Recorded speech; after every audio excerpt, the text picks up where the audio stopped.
A few days after picking up a gigantic win at Georgetown without star player Marcus Howard, Marquette Golden Eagles look to come up with another Big East W against Providence today. Alongside Matt Yeazel, I'm Dan Abington, and we are live at Fiserv Forum for this Big East matchup between Marquette and the Friars of Providence College. So Matt, a huge Big East game on the docket. What are your thoughts on this one? Yeah, I think it should be a good game. Providence is a talented team. They're low in the Big East standings right now, but they have talent, and it should be a good game here at Fiserv. So the Marquette Golden Eagles come into this game in one of their most promising seasons to date. They're currently ranked at number 15 in the nation. Most recently, they took home a huge 74-71 win at Georgetown without star guard Marcus Howard for the majority of that game and reliable backup big man Ed Morrow. Sam Hauser had to carry the scoring load with 31 points. Theo John added 14 points, 6 rebounds, and Joey Hauser lit up the box score with 10 points, 6 assists, and 8 rebounds.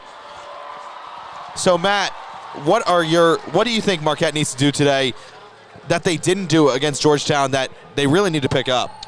Right, and like you said about Sam Hauser, it's a really impressive performance for him, as well as just the rest of the team carrying the load without Marcus Howard, who has normally been their premier scorer this season and the guy they've relied upon in almost every situation. So, but now today, Howard is back in the lineup. He might be still a little banged up, but he will be back there. He'll be back to his usual self, and it'll be interesting to see how they go from, playing without him in the last game and pulling out that W, but then coming back to having him back in the lineup.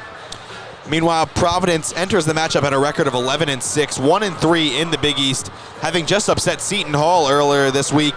Freshman David Duke had a team-high 18 points. Alpha Diallo contributed 15 points, 8 rebounds, and 5 assists, and big man Nate Watson added 9 points and 4 boards. Last year, Providence had a huge run making it to the Big East Championship and being a 10 seed in the NCAA tournament, but their team this year seems to be struggling in Big East play. So Matt, Providence has a number of highly talented players. What kind of challenges might they provide Marquette today? Yeah, they have a lot of good athletes on their team. They have guys who will run the floor and will go on fast breaks and try to dunk the ball, and they also have pretty good shooters. And I think guys like Nate Watson are going to try to go out on the break. And yeah, they have a lot of talented athletes who are going to challenge Marquette's defense, although Marquette's defense has been very good at home this season. So it'll be interesting to see how Providence will try to overcome Marquette. It's a packed house today here at Fiserv Forum. It's Dwayne Wade Day. Wade, the former Marquette Golden Eagle, now in the NBA, likely to be a first ballot Hall of Famer, most likely one of the top 5 shooting guards of all time. He's being honored today in his final season as an NBA player. There was a pregame press conference. He was very reflective on his time at Marquette and how formative it was for him as both a man and a basketball player. There will be multiple video tributes and a halftime ceremony for Dwayne Wade. So Marquette fans certainly excited to come out and support the NBA veteran. Matt, what do you think that adds to this atmosphere here at Fiserv Forum? It's a Big East game and Dwayne Wade Day. Yeah, I thought his press conference was interesting, just talking about how Marquette was so important to his experience and just his career as a basketball player. And now I think this program and this crowd today is ready to honor that and ready to show their appreciation for him spreading the Marquette brand all over the United States and through the NBA. So I think that adds a lot to this game today.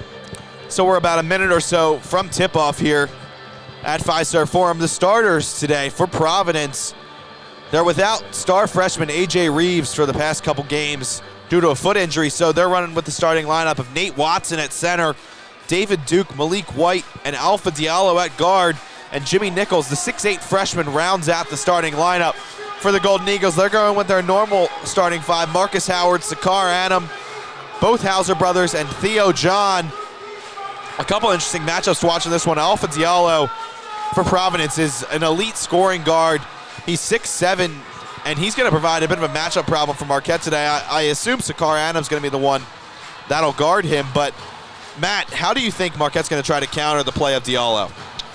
That'll be the interesting part of this game. I think Sam or Joey Hauser can match up well, but I also think Sakar Adam is one of the better Marquette defenders this season, and they've they put him on Miles Powell of Seton Hall, an electric guard, and he did very well against him.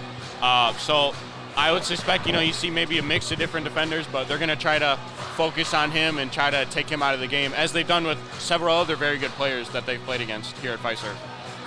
I think one big key for today for Marquette is to work the inside, because Nate Watson is good, but there's not a lot of depth off the bench at the forward and center spots for Providence. So if you're able to either get Watson in foul trouble, or if he's not having his best game protecting the rim, then that means Providence is in a lot of trouble. If you're working the ball to Theo John, and if Marcus Howard and the Hauser brothers are driving the lane and slashing and getting to the bucket, getting easy layups, then Providence is going to resort to their bench, and I don't know how much hope they have there.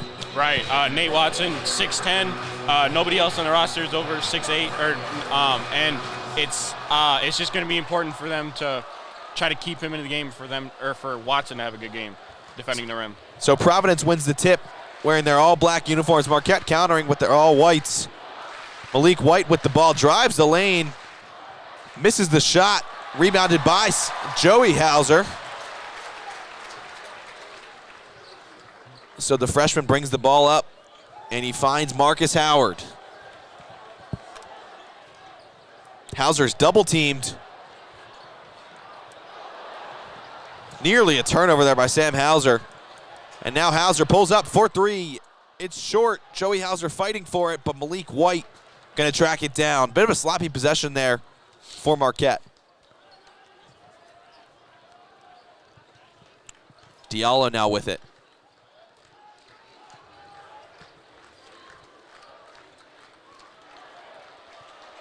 And it looks like it's going to be tipped by Marquette. Golden Eagle fans thought that they had a turnover there, but it looks like Howard must have tipped it. One interesting note for Providence on offense is that they have the lowest field goal percentage in the conference. So they, like we've said, they have very talented offensive players and good athletes, but Marquette's defense at home, as we see Theo John get a block there, as he normally does, that's going to be a big challenge for Providence today. So after John's block, Marquette pulled down the rebound. They give it to Theo John down low. Misses the shot, rebounded by David Duke. Jimmy Nichols tries the three-pointer. It is long, so Marquette going to go the other way. Neither team has scored yet. Marcus Howard gets fouled on the floater, so he'll head to the free throw line to shoot two, but not exactly the start that either team was looking for here, Matt. Yeah, with Marcus Howard there, I think free throws will be something to watch for him. He's typically a player that likes to drive and get fouled, and he scores a ton of points from the line. He's leading the conference in free throw percentage, so especially today coming off an injury, maybe not 100%, I think that could be a big thing for him today. Howard makes the first one.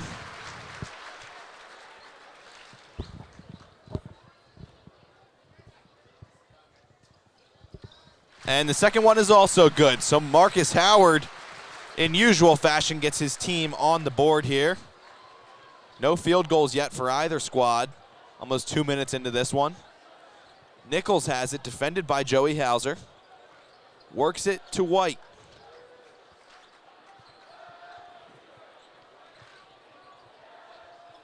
David Duke, the talented freshman guard. Works it over to Watson, and Nate Watson with the mid-range jumper from the elbow. The center showing a little bit of range. Marquette slowing it down in their half-court offense. Nichols is all over Marcus Howard. Howard finally gets it, drives the lane. Left-handed scoop layup, no good. Good move, but just couldn't finish. Looks like that's Marcus's mindset early in this game, is to try to drive against them. It looks like he's trying to find something there. They work it inside to Nate Watson again, backing down Theo John. Bit of a circus shot there, ripped down by Jimmy Nichols, and he gets fouled by Joey Hauser. Strong rebound by Jimmy Nichols there over Joey Hauser, who's a pretty physical forward. Yeah, and that was great defense by Theo John, too, on Watson. And I think, with that shot Watson at last possession, I think you might see that a little more than normal for him today with the size and the shot-blocking ability of Theo John. First shot is good for Nichols. 17-14 left here in the first half. 3-2 is the score. Providence leads.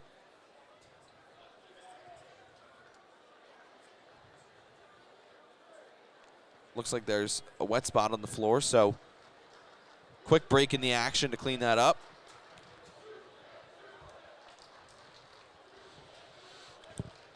This Providence team, without A.J. Reeves, has seemed kind of lost. Even though they were able to take down Seton Hall the other day, they're one of the teams that's kind of at the bottom of the Big East at 1-3. Overall record of just 11-6. Not really the start that Providence was looking for on this season, Matt. Yeah, I think they're a team that kind of shows the depth of the Big East, though. You know, there's a lot of conferences.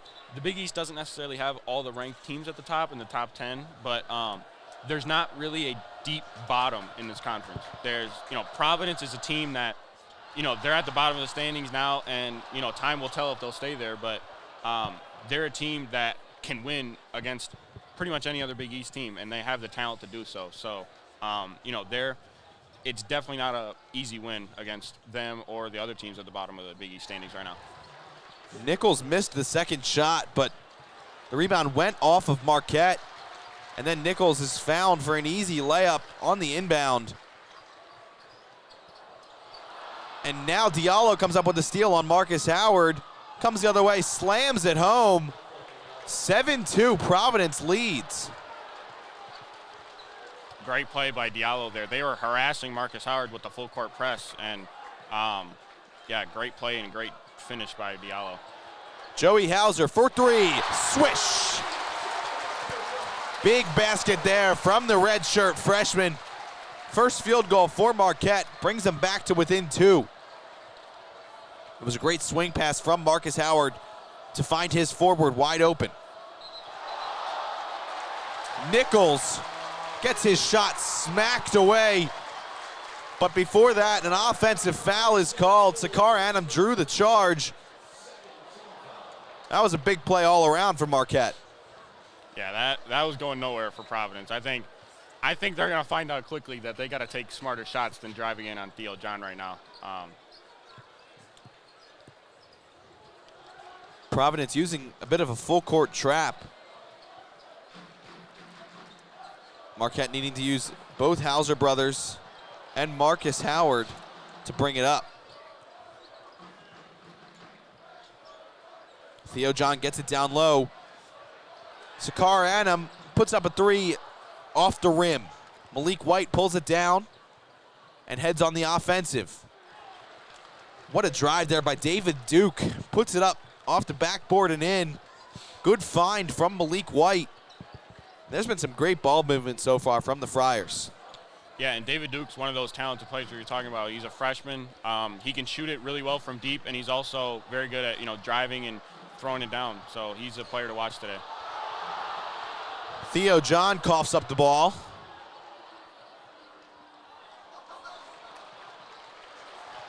Missed layup by White. He had 3 guys on him and still decided to shoot it. Marcus Howard pulls up. It's good. Marcus Howard brings his team back down 1. Big three-pointer there. As we know, Marcus Howard only needs a very little amount of space, and right there he got it.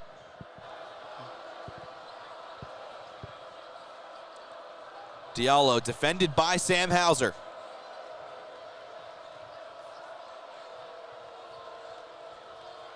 Providence works it around the perimeter. Diallo pulls up with the shot clock winding down. No good. Watson smacks that rebound back up to the top, and White corrals it. So Providence gets a fresh shot clock. Ed Morrow and Joseph Chartouni set to check in for the Golden Eagles. Makai Ashton Langford for Providence. Howard pulls down the missed three-pointer and drives and then pulls it back out. Marquette gonna reset. Joey Hauser drives the lane and then coughs up the ball again. indecisive there by Joey Hauser. It looked like he was deciding whether to shoot or pass. Nate Watson with the and one dunk. Joey Hauser did not make a great decision on the defensive end. Watson got around him, and Hauser just tried to smack him. Watson threw it down, and will be heading to the free throw line to shoot one. 13:54 left, first media timeout. And wow, that was not exactly a great start for either team, but for Providence, they're already up 3. Yeah, I mean, Providence has done some nice things on offense, but Marquette, Howard and Hauser were the 2 big threes there. And, you know, I feel like that's been a trend in a lot of these Marquette Big East games, is that it's kind of been a little sloppy on offense on both sides at the beginning of the games, but then once the teams get into the rhythm, especially Marquette shooters, you know, that's obviously kind of what they rely on the offensive end, is shooting from mostly Howard, but also both of the Hauser brothers, and Annam can shoot threes as well, so they'll have to get that going in this game. Everyone in attendance rising to their feet as Dwayne Wade is shown on the video board. Marquette trails Providence 11-8, 13:54 remaining in the first half. I'm Dan Abington alongside Matt Yeazel here at Fiserv Forum. It looks like we're in store for another sort of slugfest in the Big East. Even though Providence is not one of the top teams in the conference right now necessarily, they're always one of those teams that has the ability to knock you down, Matt. Yeah, that's what the Big East Conference is. It's just a conference of very talented players and teams that can, you know, there's a lot of familiarity with these teams, but that familiarity shows that there's experience with winning on both sides. These are all experienced programs, and especially this year, this is a very deep conference, and I feel like nationally, you know, people might not know that because, you know, they'll look at the rankings and they won't see a ton of Big East teams there, but really every team in this conference has the ability and has talent and can pose challenges to anybody. We've already seen early on in this Big East schedule that a team like Providence can beat Seton Hall, who's one of the top teams in the conference, a team that already has a couple big upset wins, and Seton Hall, who's projected to be one of the top teams in the Big East, has already lost a couple games. So no team is safe in the Big East. It's always a contest, regardless of who comes in with the higher seed or who comes in supposedly as the better looking squad. The scouting in the Big East and the reports that the coaches construct is always spot on. Right. They always know exactly how to guard the other team for some reason. And right. Maybe that's just because of familiarity with everyone else, or these are just really good coaches that are manning all these Big East squads. Yeah, it's just, you know, the Big East is a conference, you know, with a great history, and, you know, there's been a lot of turnover, especially this year. You know, Nova and Xavier have had a lot of turnover. They have been kind of the top dogs in the conference for a few years, but now this year they've taken a little step back, as well as some other teams. There's been a lot of – Seton Hall lost 4 seniors from last year, and it's just been a lot of turnover, but it's just new talent always coming in, and that's why this conference can be so deep and so exciting to watch on a nightly basis. Watson made his free throw. And now Marquette on the opposite end. Brendan Bailey and Ed Morrow checked in for the Golden Eagles. Howard is fouled. Comes up holding his back afterward. Not a good sign for Marquette after what they saw last game. But Howard looks like he'll be staying in. Yeah, I think he'll definitely still be feeling that injury a little bit, but Coach Wojciechowski has come out and said that he does not want to put players out there if they're not 100%. So he's obviously good enough to play today, and he should be a big factor, just like normal. 4 new players on the floor right now for Providence. Only Diallo remains of the starters. And Brendan Bailey gets an open corner 3. Brings Providence's lead back down to 1, and if Brendan Bailey's able to get going from beyond the arc, that's a scary sight for other Big East teams. Mackay Ashton Langford with a bit of a circus layup there, able to put it in. Great pass, and he was able to find some spot of the backboard to put it off of. Marcus Howard pulls up, no good. Rebounded by Diallo, he's gonna head the other way. Yeah, Ashton Langford's an interesting player. He's a really prolific scorer and somebody that can really go on a run. But, you know, he's coming off the bench, and they played against Villanova earlier this year, and they were down by a lot. But at the end of the game, they went on a 15-0 run, and it was mostly due to him. He has that ability to go off, especially from shooting from the three-point line. And he's another one of those talented scorers that you need to watch today. Providence has a lot of depth at the guard spots. They have Ashton Langford, David Duke, Malik White. Diallo's listed as a guard, even though he's 6'7". Drew Edwards and Isaiah Jackson also see a lot of time at the guard spot. So they're really, really deep in an area that Marquette isn't. Marquette only really lists Howard, Chartouni, and Adam as guards. As Khalif Young pulls down that rebound and then gets fouled by Ed Morrow. Marquette getting dominated in the paint so far. Even if the numbers may not reflect that, it just hasn't been a great situation inside for the Golden Eagles.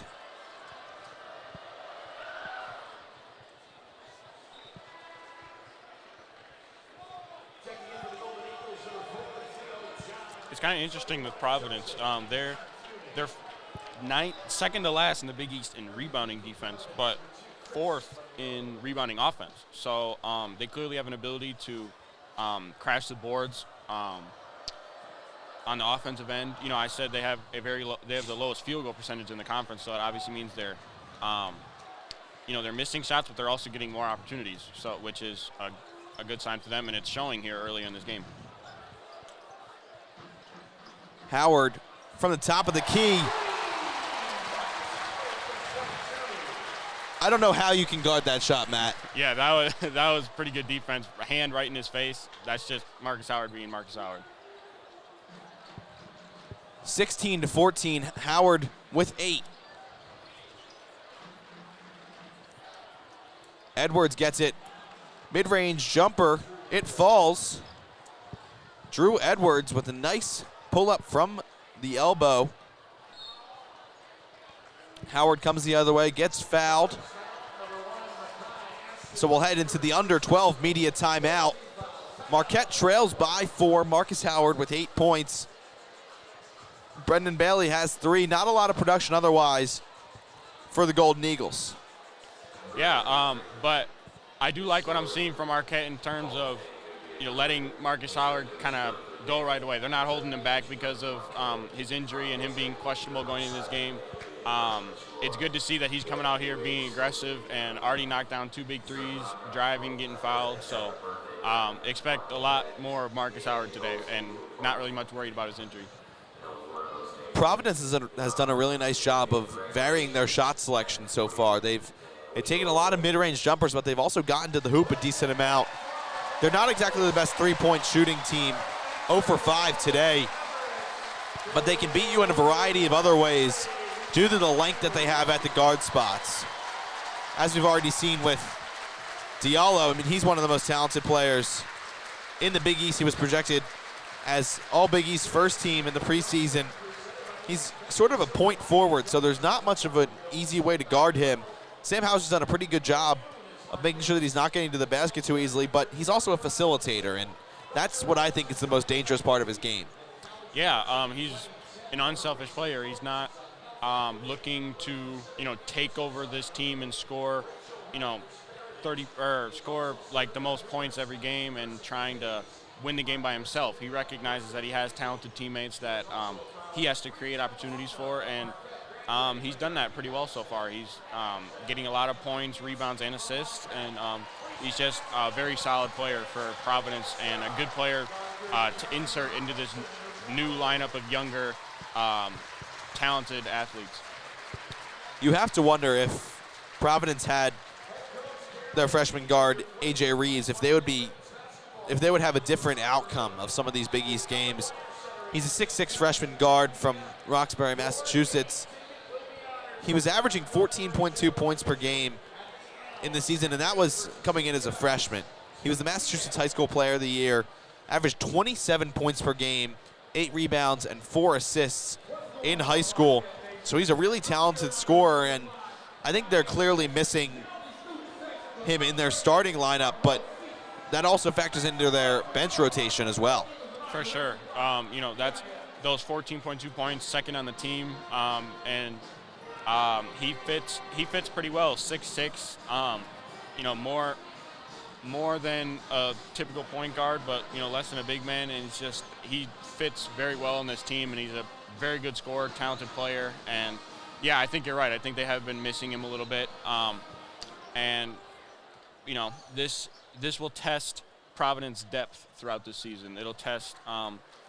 It's giving some new players some more opportunities, and some of them are taking advantage of them. Some of them aren't quite yet, but they'll be very happy to get him back when they do.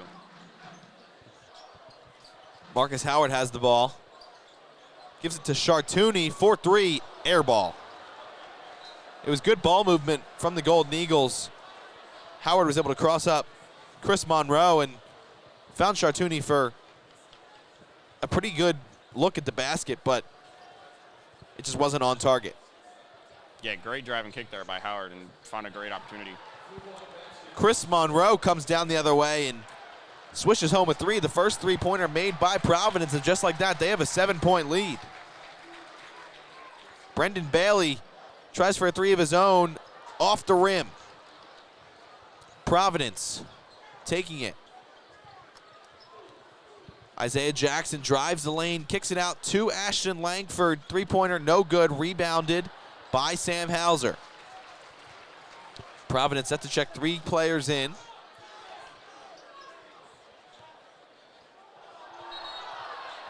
It looks like Drew Edwards is going to be whistled for a foul. He tried to fight through Sam Hauser's screen, but got a little too aggressive.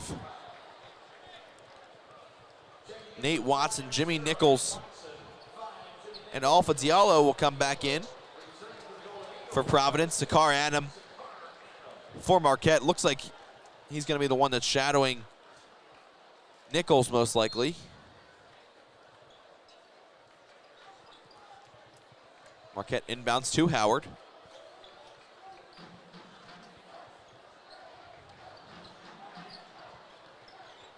Howard tries to drive the lane, then has to pull it back out. Sam Hauser gets the ball punched away from him. It'll stay Marquette ball. 4 seconds on the shot clock. 9:57 remaining in the half. 21-14 Golden Eagles trail. Bailey gonna have to hoist up a three. It falls very short, but Providence gets the rebound, so no shot clock violation. Good defense there by Providence. They're pressing Marquette right now. They're trying not to let them get easy opportunities. And Marcus Howard can hit a difficult shot. We've seen him do it many times, but they're definitely not going to let anybody on Marquette get easy shots in there. They're doing a good job of that right now. That's the main advantage of having such a long athletic team, is that on the defensive end, you're literally just going to be able to out-athlete other teams, and that's such a huge asset. Howard comes down the court. Looks like he got smacked in the face, but no call. Monroe gets the ball stripped. Great work by Brendan Bailey, getting both hands in there and yanking it away. Brendan Bailey is such a talented defender. He would fit in perfectly on this Providence team, as a matter of fact, as a long 6'7", 6'8" guard-type player. He's going to check out, but he was playing fantastic defense on Diallo for a little while there. He was really able to help Marquette in the past couple games when they didn't have Marcus Howard or when other players were struggling. Yeah, I think he's really starting to come on. In some of their bigger games earlier, you didn't really see too much of Brendan Bailey. He would come in here and there, wouldn't really be much of a factor on the offensive end. You expect that with a first-year player in certain situations, but he's talented, and he expects to be a big part of this Marquette team going forward. Diallo crossover, misses that shot. neither team shooting very well right now. Marquette just 28% from the field. Providence a little better at 40, but still not a great total. Another missed shot by the Golden Eagles. Providence comes down, gives it to Diallo. Goaltending is called. And the Golden Eagles going to need a timeout here. Down 9 and looking frazzled on the offensive end. Yeah, Providence on a 7-0 run now. Marquette on a scoring drought of over 3 minutes, 25 seconds. And, you know, it's just they're not getting good shots right now. Honestly, neither team is really getting great shots, even though Providence is, you know, getting a couple buckets here and there. But both defenses doing a pretty good job, but also just a little bit of early game sloppiness on offense on both sides. I'm sure as we go later in the game, we'll see better shots being taken. One thing that I've noticed from Providence has been on the defensive end. It looks like they've kind of been switching things up a little bit. They've gone with a couple different matchup zones. They've gone man at a couple different times. It's been an interesting mix-up so that Marquette has always kept guessing, and they have so much length and athleticism in almost all lineups that they're running out there that it's really difficult for teams to be able to figure out one surefire way to get past your defense. Right. They just have, like we said earlier, they have pretty good depth in terms of athleticism, and you know they've struggled in certain areas. Certain players, you know, are better on the defensive end than the offensive end, which has led to their shooting percentage not being great for the season. But you know, you pointed out how they have a lot of like long players, tall, but you know, big wingspan players that are good defensively, and I think that's showing so far. I think you know, they're not really letting players like Howard drive very well. They're not getting good. They're getting a hand up on shooters, and they're doing everything they can, and it's working so far. Coach Ed Cooley has been around for a while. This is his 8th season, so he knows how to counter this Marquette team. I guess he knows some of Coach Wojciechowski's tendencies, and he's been able to kind of fool Marquette so far. So Wojo's gonna need to come up with some answer for his team on the offensive end of things, because Marquette look fine on the defensive end, even though Providence is up by 9 right now. They haven't looked great on offense. They've been able to get stops on almost every drive, and the points just keep building up from there. Yeah, I mean, Providence was on a more than 2-minute scoring drought just before they hit that last layup too. So it's not like they're playing great offensively, but they're going to do whatever they can. With Marquette's success so far on defense at home this season, they're going to try to do whatever they can to get buckets when they can find them. They're not going to be easy on either end. It's not going to be easy. But right now they're happy with this 9-point lead, I think, and they're going to try to expand on that. So 23-14, 8:22 remaining in the first half.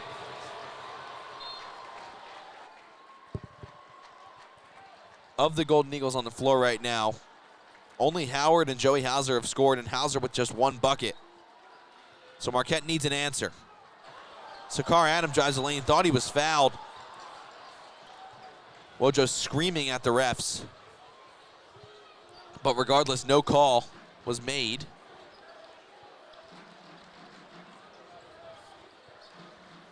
David Duke with it.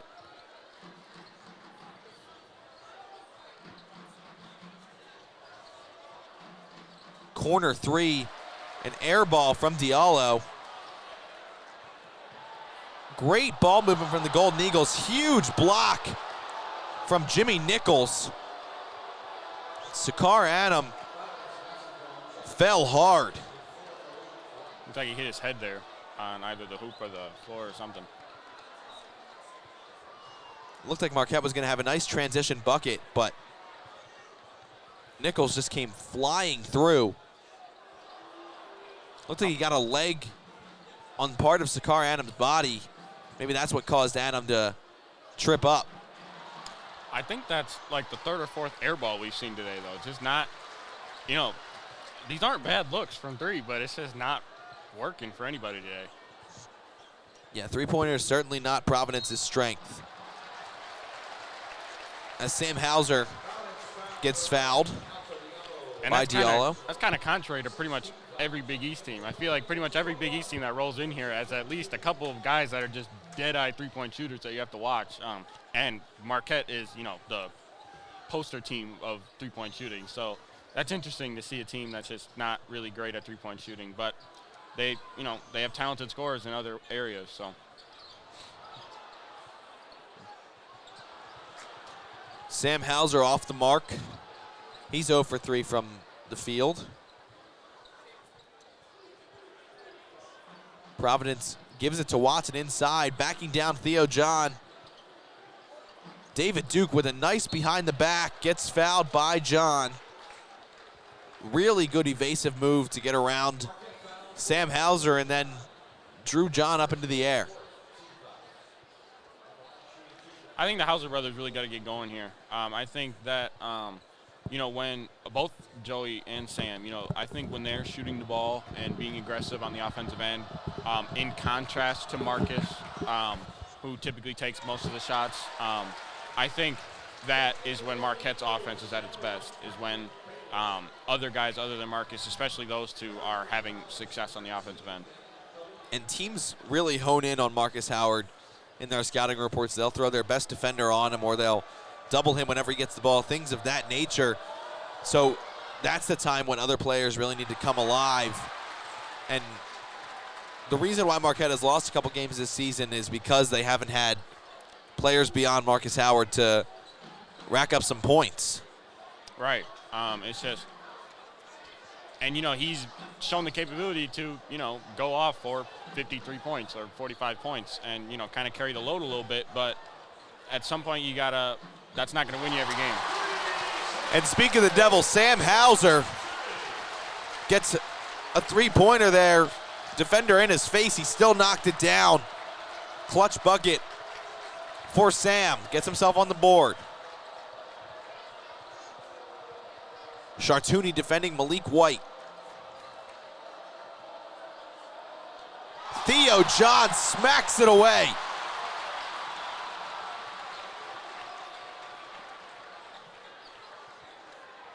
And now Marquette going to slow it down on the other end.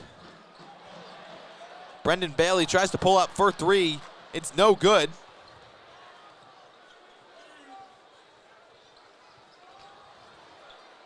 Duke also misses a three, but a great rebound by Jimmy Nichols. He was able to rip that one away from Theo John. Nichols, a strong rebounder, even though he's a skinny guy, 6'8". He's able to use his arms to corral some loose balls. Yeah, Nichols is not a big man center type by any stretch, but he's a long player and he has that capability. Alpha Diallo right in the face of Sam Hauser. That was really good defense. It's like we talked about with Marcus Howard. When you're playing all the defense you can and he still knocks it down, there's nothing you can really do.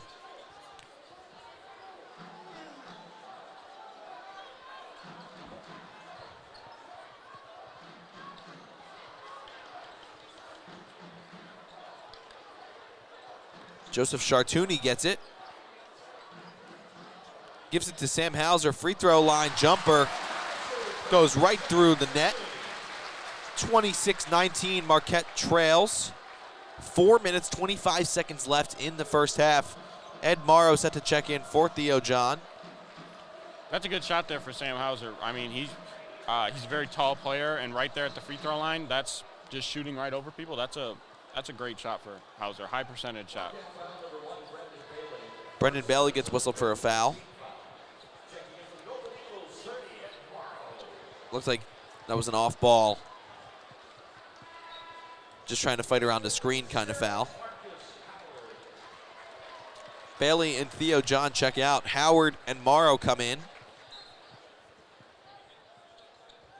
Morrow hasn't seen a lot of time yet today, but he's still trying to work back to full strength after the ankle injury he suffered a couple games ago.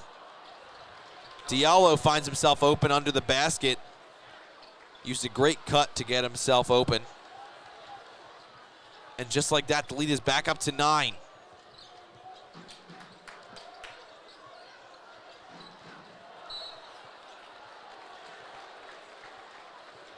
Foul is called against Providence. It looked like that should have been a foul on Marcus Howard, but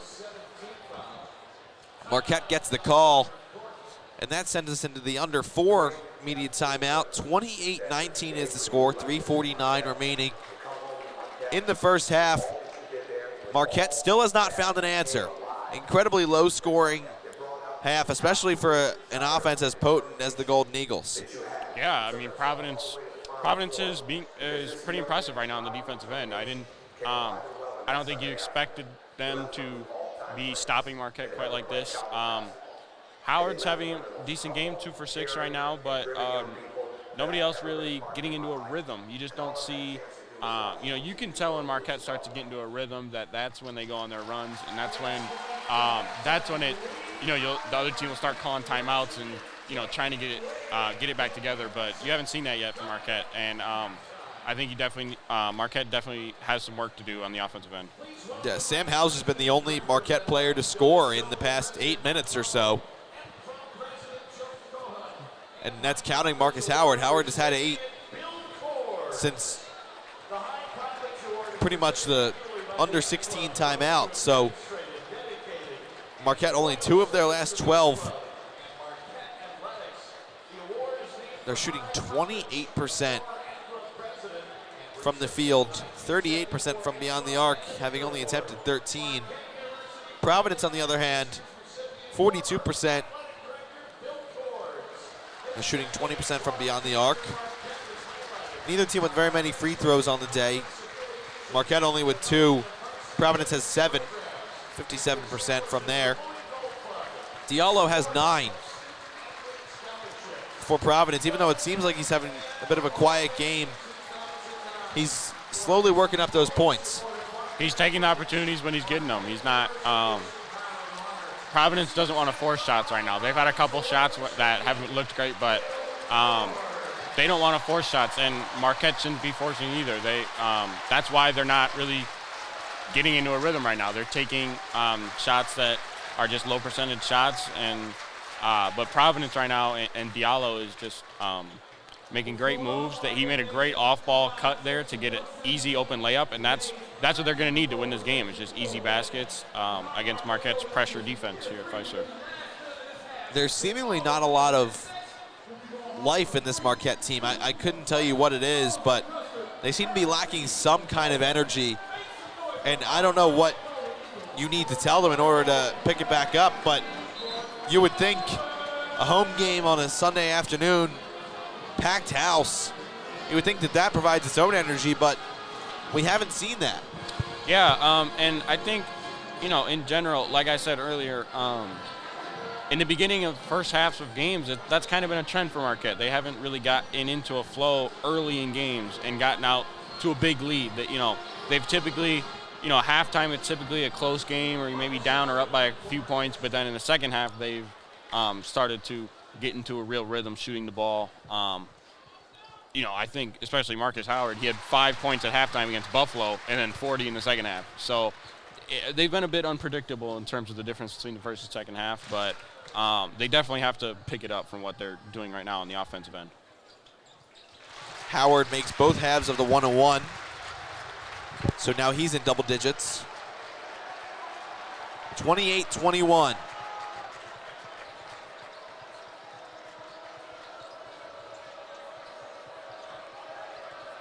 Edwards has it on the perimeter. Almost poked away by Sam Hauser.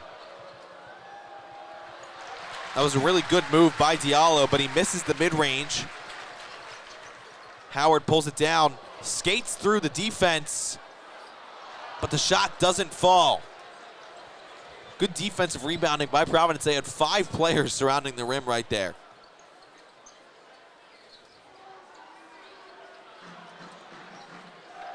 So even though Howard is creating some opportunities, he hasn't been able to finish as he normally does. 2 for 7 from the field today.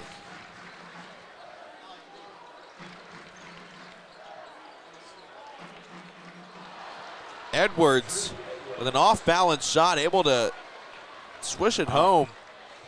30-21 with 2 minutes, 40 seconds left. You don't see that too often. Edwards only 2 points a game and hit a really contested shot right over, or mid-range jumper there. That's a bonus for Providence. Ashton Langford pulls up. Misses it, but a good rebound by Isaiah Jackson. Looked like just right place, right time. And then Jackson pulls the trigger from 3 and misses it. Providence 2 for 12 from beyond the arc. Sam Hauser with a gorgeous pump fake. And then the 3 rattles out. Ashton Langford comes down the court. And that ball is going to be out of bounds on Ed Morrow. Marquette not really rebounding as they would have hoped. They're down 13-25 in the rebounding category. That's 3 really ugly shots in a row, though, for Providence. And Marquette is 2 of their last 14 on the offensive end. So no adjustments clearly have been made so far in this first half with 1:52 left, at least on the offensive end for both teams. Maybe it's good defense, but it's also just pretty sloppy offense as well. So I expect a lot of corrections on the offensive end in the second half.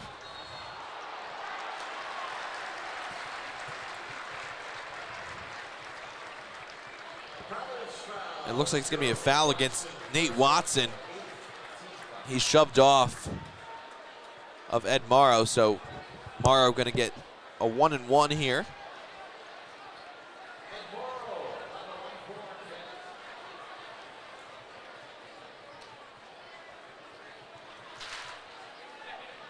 Morrow only seeing his 4th minute of the game here. His first attempted shot coming from the free throw line. Swishes that one. Second one to come.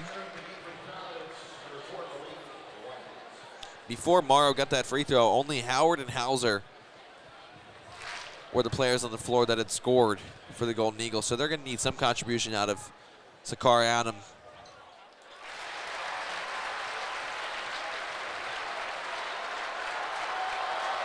(30-23) after Morrow gets the second one. Mike Lolito and Camerata urging the crowd to get on their feet. Cheer on their Golden Eagles. Diallo drives the lane, gives it to Watson. Watson gets it smacked away by Ed Morrow, but Diallo is there to corral the board and put it back up. Impressive layup there by Diallo with the rim, the whole hoop still shaking from Watson hanging on the rim there. Adam goes to the basket. Great pass to Ed Morrow. And Morrow slams it through. Gorgeous look from Sakar Adam. Crowd getting into this one now. Chartouni almost comes up with the steal.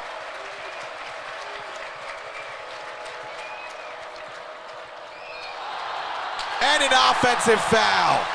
Sakar Adam positions himself perfectly, and Isaiah Jackson gets whistled for the charge. Well, Sakar Adam hasn't had much of an impact in this game so far, but that sequence right there by him with the beautiful drive and underhand kick to Morrow there, and then that charge right there. No points on the board yet, but that was a huge sequence there by Sakar Adam. That's now 2 charges taken by Sakar Adam.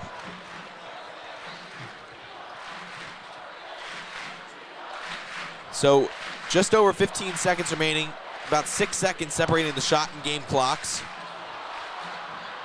Marcus Howard nearly turns that over. Looks like Ed Morrow fell on it. So it'll be a jump ball.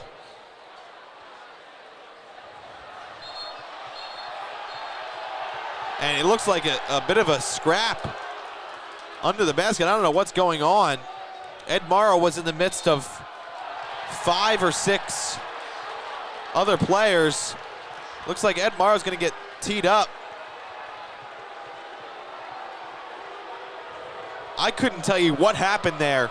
Yeah, it looks like there's just kind of a dog pile on top of the ball, and then just some words being exchanged. No shoving or anything, just words, and looks like Ed Morrow said something the officials didn't like. It looked like Morrow was on the bottom of the pile, so right.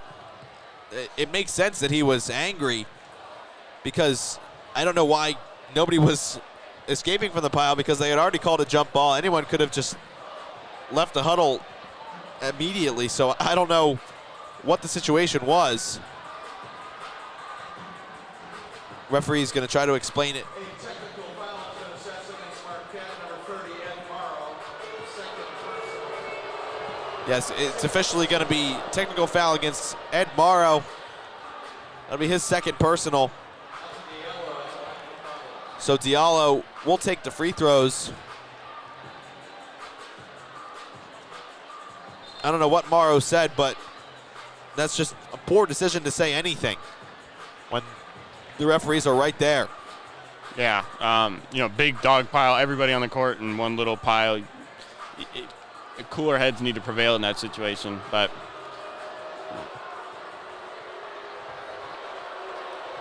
I think Morrow's going to check out, and Theo John's going to head in.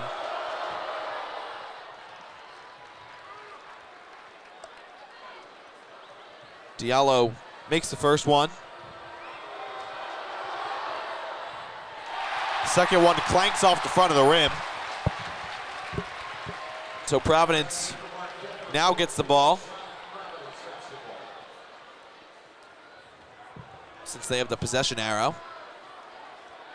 33-25, 10 seconds remaining.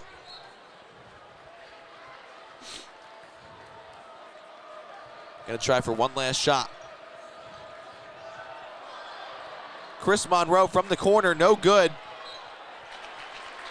And Sam Hauser throws that one off of Diallo's knee. Another good look from three there for Providence, but just way off the mark. Just not a good shooting performance for Providence in the first half, and really for Marquette as well. But Providence with the lead right now, and they'll definitely take that against Marquette here in Milwaukee. 15% from three are the Friars. Definitely not a good number, but if you're up 8, you'll take it. Marquette inbounds and doesn't even attempt to get a shot off. So here at the half, Marquette trails 33-25.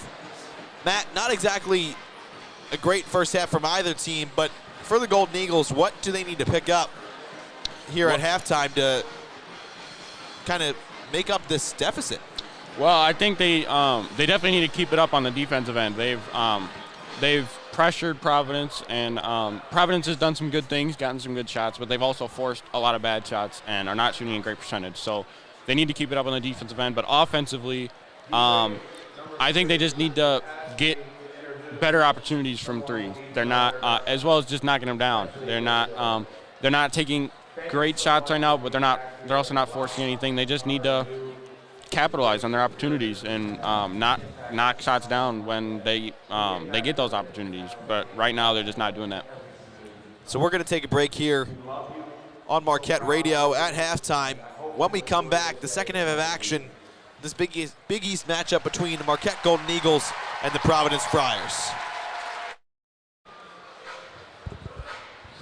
Welcome back to Fiserv Forum. I'm Dan Evington alongside Matt Yeazel. Currently, the Marquette Golden Eagles trail Providence 33-25.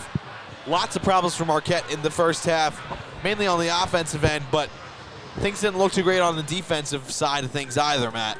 No, they just struggled both in terms of getting good shots and just knocking down the good shots that they do get. It's just been a sloppy first half on both sides, really. Providence is not looking great either, but they have the lead right now, and that's all they care about. So I expect a lot different second half for both teams, really. I expect the game to take kind of a different turn in the second half. Marcus Howard in double digits with 10, leading scorer for Marquette. Alpha Diallo has 12. for Providence. Their only scorer in double digits as well. Howard additionally has 5 rebounds, leading the way for the Golden Eagles. Marquette gonna need to come out with a different style of play here in the second half. They were lacking a tenacity, some kind of energy throughout the entire first 20 minutes, so something needs to change. Yeah, they need to get that edge, and I think, you know, behind this crowd, there's no reason they can't find that here in the second half.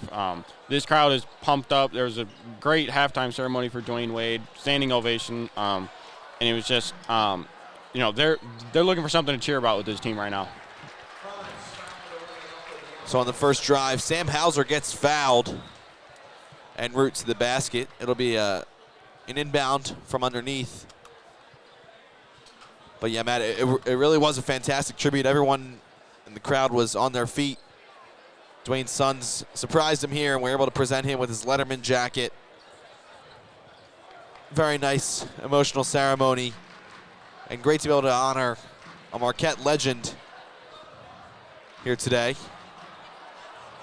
As Joey Hauser gets an easy layup attempt, but pushed it, and it went too long, so Joey Hauser really struggling right now. Hasn't been as sure with the ball as we normally see him. Yeah, and I think he's one of the guys they need to get going here in the second half. Sam Hauser finally got a couple nice looks there in the end of the first half, but Joey really hasn't gotten into much of a rhythm, and I think when he's going good, Marquette is definitely at their best offensively. Jump ball looks like on the floor. 1 second left on the shot clock.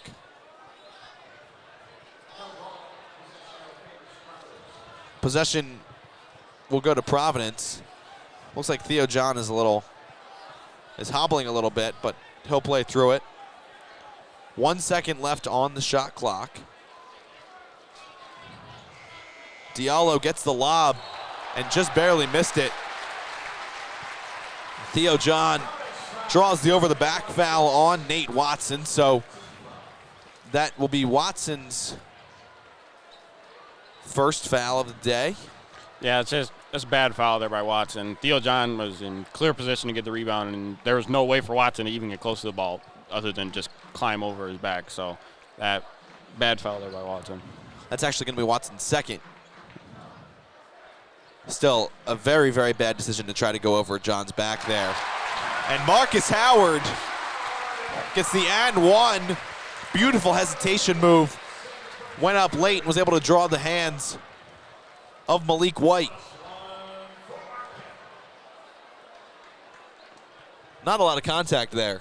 No. I don't know about that foul call, but Howard going to the line regardless.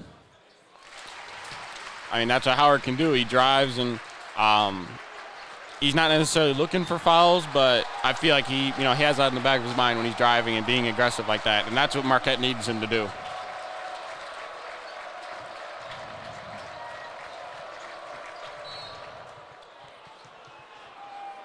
Sam Hauser's going to be called for a foul. He doesn't know what he did, but yeah, the refs are not reluctant to call fouls in the early second half.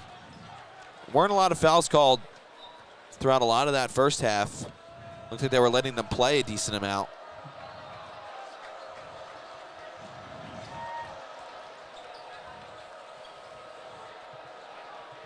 Nichols gives it to Watson. Watson trying to drive the lane, puts it up over Theo John. A nice finish by Nate Watson. Yeah, impressive there by the sophomore. He hasn't done much in terms of down low today. He's made some nice plays otherwise, but typically he's more of that down low presence, but Theo John has kind of neutralized him other than that last play right there. Sakar Adam missed a layup, but Theo John able to pull the board down and put it back up. Marcus Howard waving his arms around, trying to get the fans on their feet, get them into this. Only a 5-point deficit for the Golden Eagles now.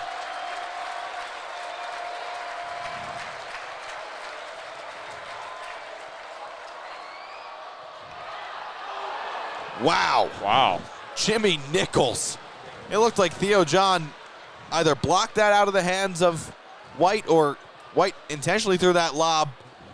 But that one went right into the hands of Jimmy Nichols, and he just slammed it home. Yeah, that was a thunderous dunk right there. And right as the crowd was getting into it, they were kind of silenced right there on that dunk. That was powerful. Foul goes against Alpha Diallo. That'll be his third. He'll be called for a block. Late whistle. But Sam Hauser going to shoot 2.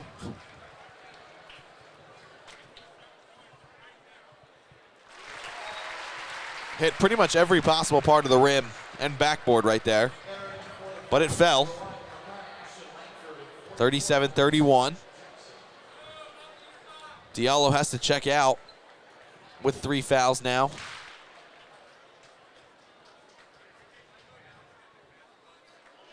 And Hauser makes the second one. Big series for Marquette right now. Is able to get a stop and then another bucket. It's a much closer game.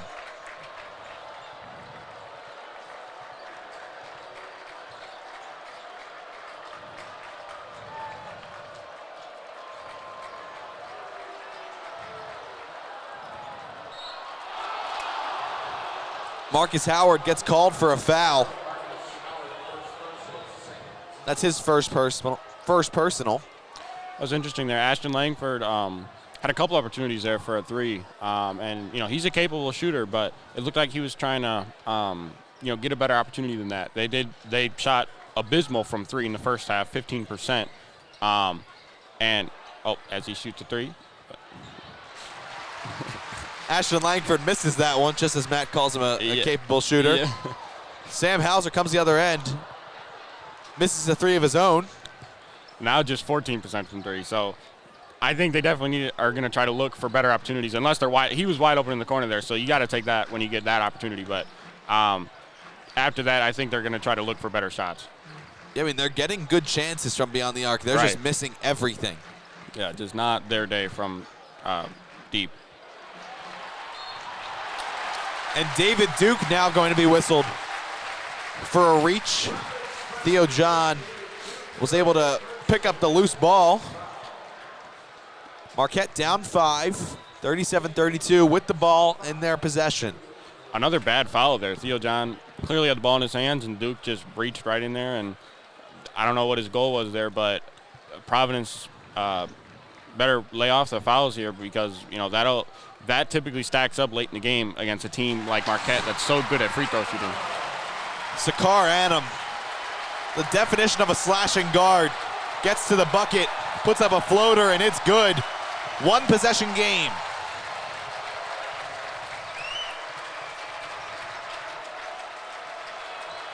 Marquette looking a little more like the team that everyone expected to see coming into today.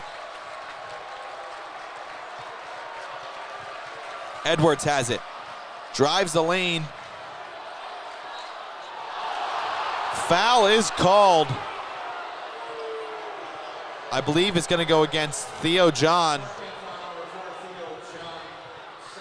Couldn't tell what he did. Pretty nice little half spin move by Edwards, but it looked like pretty decent defense there by Theo John, but Edwards got the call. Referee's a lot quicker with the whistles in the second half. Already 8 combined fouls, 3 against Marquette, 5 against Providence. And we're only 4.5 minutes into this half, so both teams are going to be in the bonus relatively soon. And for Marquette, that's probably a good sign. They're 9 for 9 from the charity stripe today. Pretty good free throw shooting team, unless it's Theo John going to the line. Right. But about the fouls, it could be part of the refs, but also kind of to your point about the lack of an edge, the lack of aggressiveness in the first half. Maybe they're trying to. It looks like they're trying to play a little more aggressive defense, both sides really. They're trying to. They're not trying to let Marquette take shots. They'd rather turn the ball over. And I feel like that's been a lot of team strategy against Marquette. Marquette's been turnover prone. And have gotten into modes where, especially against Seton Hall forced a lot of turnovers on Marquette, and they did a great job defensively, but Marquette just came out with the win there. But yeah, I think both teams are playing a little more aggressive defensively, trying to force turnovers. Right now, Marquette shooting 32%. Providence 37. Beyond the arc, neither team really doing too great. Providence 14%. Marquette 33, so doing much better than Providence, but still not good compared to Marquette's standards. The rebounding numbers clearly in Providence's favor. They have 30, just 17 for Marquette. Really not the numbers that the Golden Eagles were hoping for.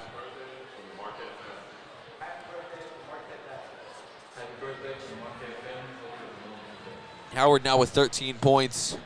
Diallo, who's sitting the bench for Providence, has 12.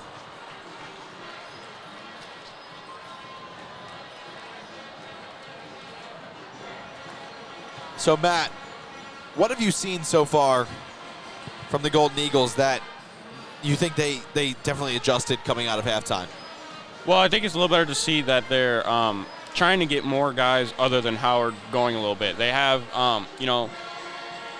they have everyone in their lineup has points right now. Sam Hauser was 7. And it's kind of nice to see that they're all getting their shot attempts.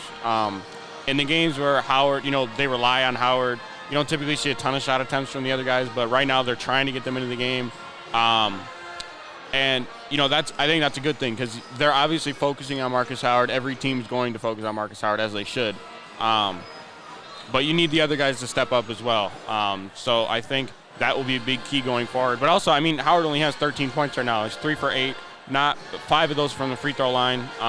So he's going to keep being aggressive. He's going to keep trying to have one of those games that he's been having against the big teams that have been in here and in Milwaukee. But, it'll be interesting to see how the scoring plays out for Marquette. If they can, it looks like they've been getting over those first half woes that they had offensively, but they're going to have to keep improving on the offensive end.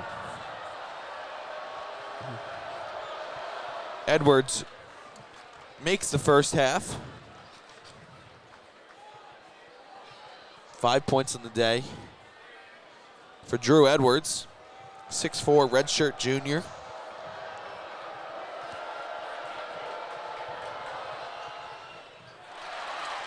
Misses the second, so Marquette trails by 4.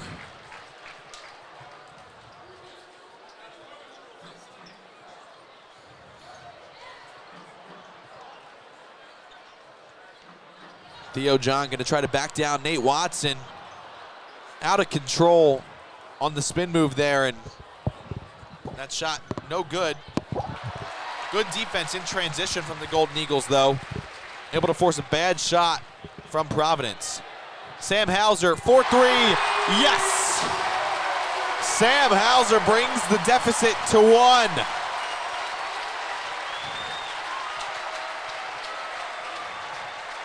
Good sequence there all around. Even by Nate Watson played great defense, great transition defense by Marquette, and then a great wide open look for Sam Hauser.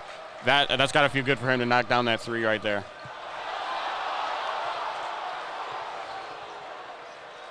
Edwards has it, defended by Annam. 5 seconds left on the shot clock. Running out of time, just hoists one up. Misses. Marcus Howard goes in transition. Throws it up. Block is called. Against Providence, Marcus had no chance of making that shot. He just threw it up behind his head. Almost made it, actually, but he was simply trying to draw a foul and get to the free throw stripe. Yeah, he knew what he was getting into there. It was a fast break. 2 defenders in the lane, just threw up a shot backwards. He knew what he was trying to do and, getting to the free throw line, and that's a smart thing for him. He's leading the conference in free throw percentage. Misses the first. Yeah, yeah, but he's going to keep doing that, driving and trying to get fouled. That's what he does, and that's what he's good at. It's the highest percentage shot in his game, so why not keep going back to it? Makes the second, so we're all knotted up at 38. 14-14 left in the second half.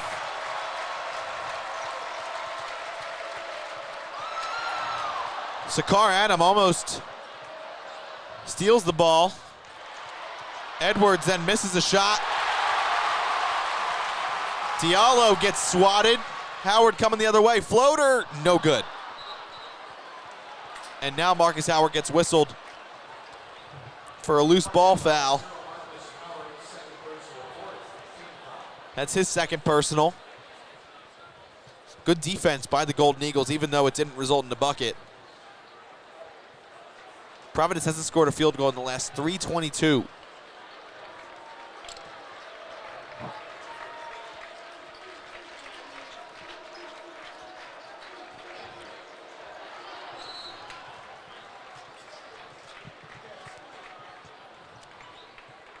Marquette pokes that one out of bounds. So Providence going to get an inbound underneath their basket.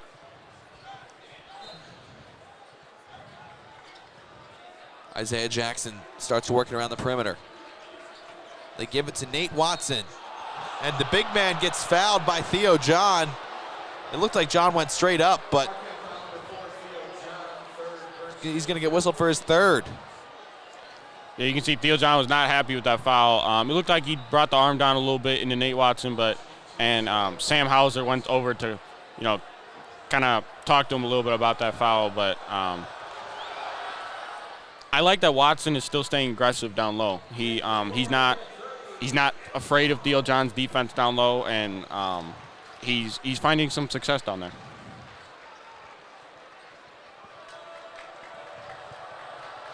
Theo John checks out. Ed Morrow comes in. Watson misses the second one, so his team now has a 1-point lead. 39-38. Just over 13 minutes left.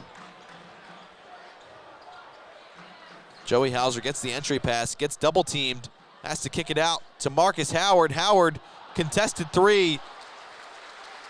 He was fouled, so he'll shoot three.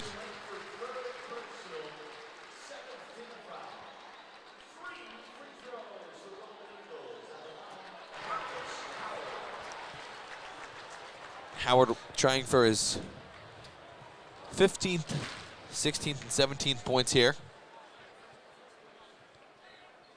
Misses the first, uncharacteristically.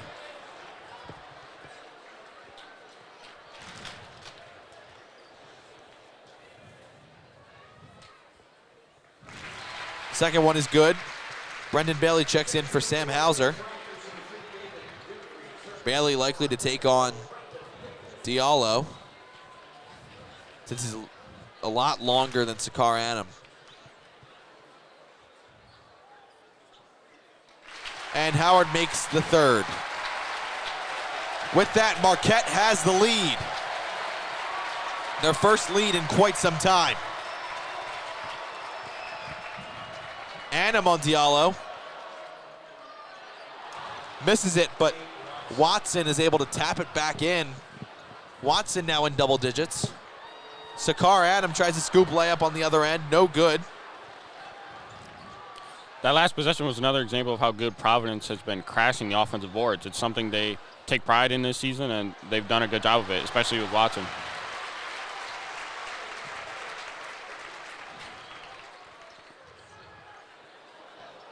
Joey Hauser almost pulled up for a deep three, but then drives the lane and finds Ed Morrow for a slam.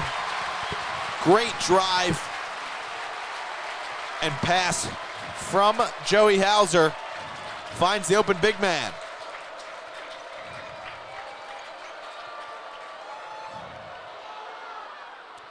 Adam got tripped up, so Diallo gets the layup down low.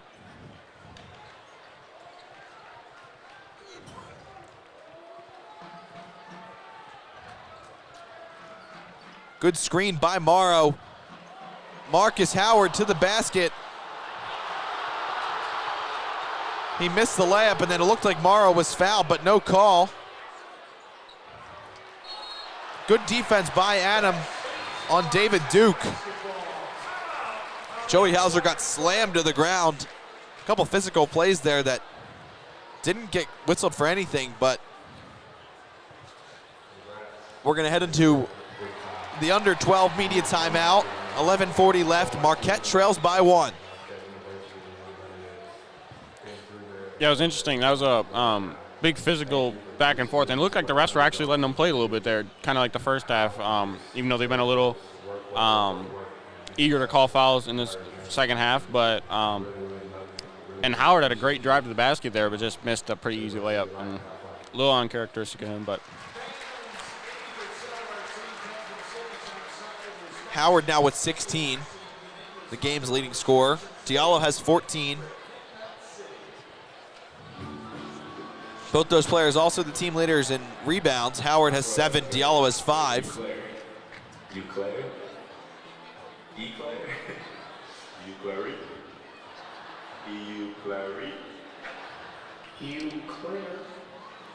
Not exactly a lot of production out of the bench for the Golden Eagles. Brendan Bailey has 3. And then Ed Morrow has 6 in only 8 minutes. But Coach Wojo hasn't gone to his bench a lot today, Matt. He's been sticking with the starters a lot. Yeah, Chartouni was in there for a little bit too. He got a couple shots up, but just wasn't really finding success. And I think it's just right now they're going to try to ride with Howard and as well as the Hauser brothers and just work them and try to play to their strengths. They're not going to try to do anything unique or try to, they're not going to fix what isn't broke, which is Marcus Howard scoring the ball, being the premier scorer, but also, kicking it and finding his teammates and creating opportunities. So that's what they're going to need more of to take back and expand the lead. Surprisingly, Marquette only listed as having 5 turnovers, even though they've been really sloppy with the ball today. I would have said they had at least double digits, but. Right. On Providence, too. Providence, they've both been sloppy, and especially in the first half, it was more just, offensive mistakes rather than the defense necessarily forcing a lot of pressure. But, so yeah, 5 turnovers seems, doesn't really tell the whole story, I don't think, just looking at the box score. But right now they've been getting a little better shot selection and finding more opportunities, but still Providence is playing pretty solid defense. Just need to shore that up a little bit on taking care of the basketball. 11:40 left in this Big East matchup. Golden Eagles trail by 1, but they look a lot better in the second half than they did for the first 20 minutes.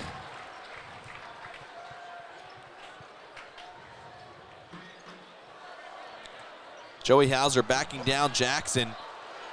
A couple spin moves, and he's able to get inside position and give his team a 1-point advantage. Beautiful use of the pivot foot there. He pivoted multiple times, did a little half spin. Great move by Joey Hauser, who has not really got much going today, but that was a good sign for him. Bailey now guarding Diallo. Great defense by Joseph Chartouni. Watched the eyes of Diallo and was able to read where his pass was going. Well, Hauser missed Morrow wide open there on the pick and roll. That's happened a couple times today where the Golden Eagles have tried to run the pick and roll and then they haven't looked for the roll. Oh. Chartouni called for the foul there. His first personal. He ended up next to the cameraman. Jackson with the and 1. He'll be shooting 1, trying to give his team a 2-point advantage. 45-44 right now. Isaiah Jackson's an interesting player. We haven't talked much about him, but he's been in double digits in 9 of their 17 games, coming off the bench in most of those. And he's a solid player for them. He's not going to get a ton of attention, but he's a key player off the bench for them in terms of scoring. Chartouni from the corner, way off. His second air ball of the day, shooting a wide open 3. Offensive foul against David Duke. I don't think I agree with that call. It looked like Marcus Howard was still moving. Yeah, that was questionable a little bit, but he got the call. Howard does a very good job of selling a lot of these.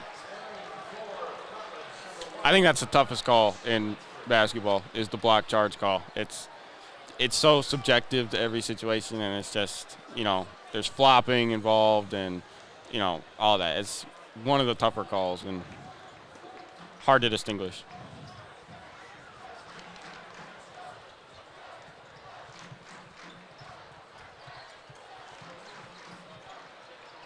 Great swing from the Golden Eagles. Sakar Annam with a wide open corner three. Just gorgeous ball movement from the Golden Eagles. They find the open shooter and he knocks it down. Providence calls a timeout. Marquette has a 2-point lead.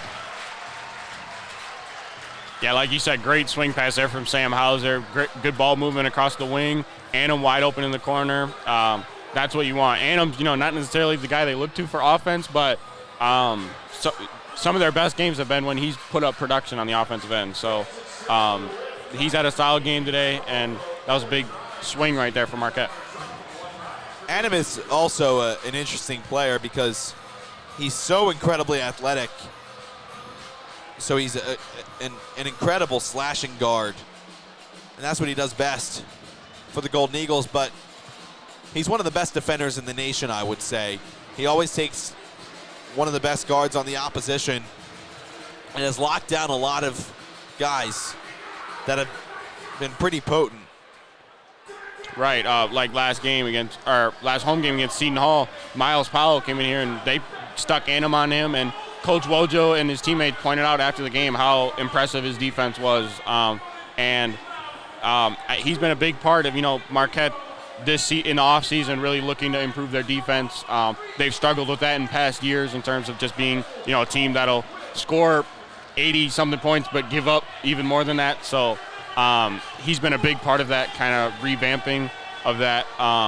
And, yeah, like you said, he takes on the biggest challenge, and he executes. He comes through for Marquette on the defensive end. And anything, his offense is, kind of a bonus for Marquette, just with how much talent they have on the offensive end. So he's a big part of this team.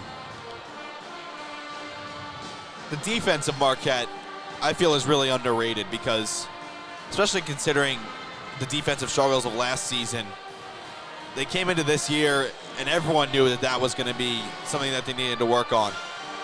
And they really did. I mean, Marcus Howard he really improved his defensive skills. He's such a good on-ball defender now.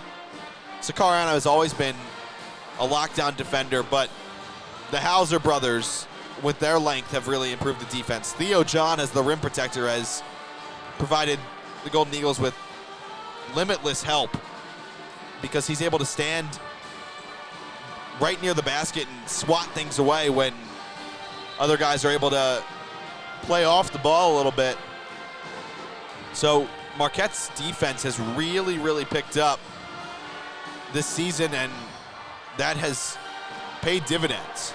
It's kind of interesting, though, because here at home, they've definitely showed those their defensive prowess. I mean, on the road, it's been a bit of a struggle. They gave up, 90-something to Indiana, a lot of points to Creighton, 90-something to St. John's. So they need to pick it up on the road. But here at Fiserv, they've been very good defensively, and it's a huge part of their success here and their undefeated record here at home. And they've played some good teams here at home, good offensive teams. Some great players have come through here this season, but it just shows how the Fiserv crowd has really impacted them. I mean, Wisconsin, Buffalo, Kansas State have all come through, in addition to a bunch of Big East teams, and Marquette has dominated them here at home. Yeah, Dean Wade, one of the better players in the country on Kansas State, was basically a non-factor in that game. And Wisconsin, who is a great team as well, that game went to overtime. That was a great game, but that was, one of the more crazier atmospheres I've ever been in that Wisconsin game. Marquette came through with that game, but you could obviously tell the crowd had a huge factor in that game. Sam Hauser with a gorgeous finish through contact. on the offensive end, and then Sakar Adam was trying to pressure the ball and drew a foul, so being in the bonus, there was a 1-and-1 for Providence, but first half was missed by Ashton Langford, so the foul by Adam doesn't really have much of an impact. Marquette on offense now. Howard got shoved by Khalif Young. And boy, does Marcus Howard do a great job of selling a lot of these fouls, because, I mean, they likely are fouls to begin with, but he's just making sure the ref is well aware that he was shoved. Right. I mean, that's what a lot of people are doing in today's game. And, you know, it'll make some fan bases pretty angry with certain players, but that's part of the game today, is to try to draw those fouls and to do whatever you can to do so. Howard barely makes the first free throw. That hit front of the rim, back of the rim, left side, right side, and then went in. So using every part he possibly could. Second one, he doesn't need any of the rim. Swishes it home. 51-45 right now. Marquette leads. 7-0 scoring run in the last minute and a half.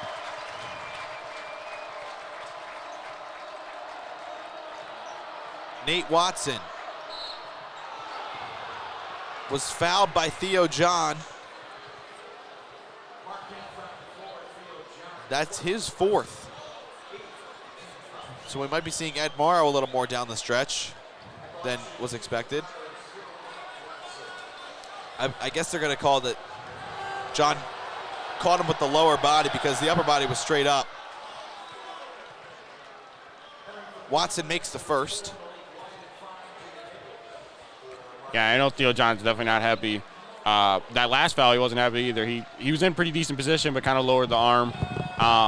So just been kind of minor things defensively that have caused him to get fouls, which can kind of be, you know, the struggle of being a big man. But having 4 fouls here with 8 minutes and 35 seconds left in the second half that's a big thing for Marquette. That's their rim protector. That's their guy. So Ed Morrow and one. What a beautiful pass from Sakar Adam. Came into the middle of the court, bounced it to Morrow, and Ed Morrow with the reverse layup. He'll go to the line to shoot one. Morrow has had such a huge impact on this game in the couple minutes that he's had, just roaming around in that sort of dunker spot underneath the basket, and Providence keeps losing track of him.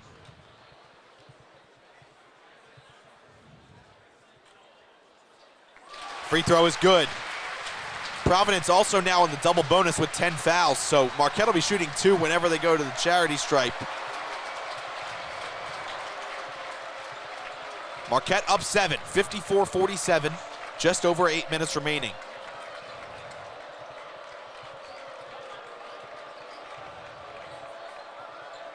Diallo working on Hauser. Gives it to Jimmy Nichols. Nichols. Wow. That was a really nice left-handed move by Jimmy Nichols. I wasn't really expecting that one. Yeah, spin around, left-handed, almost floater mid-range from the free throw line over Joey Hauser. Nichols now with 7 points, 5 rebounds. Marcus Howard up and under. He then misses the 3-point attempt after the rebound. He had an open Sakar Adam in the corner that he could have gone to on the layup, but he decided to take it himself. Yeah, Marcus, despite the success, he's 3 for 13 right now. He's not he doesn't look quite right. He's missed a couple layups opportunities. Maybe getting a little trying to put a little too much on it. But he still has 18 points. He has 10 of those from the free throw line. So, it looks like one of those games where he's just trying to find success where he can get it at the free throw line. 54-49, 7:33 left in the matchup. I'm Dan Abington alongside Matt Yeazel. The Golden Eagles looking a lot better in this second half.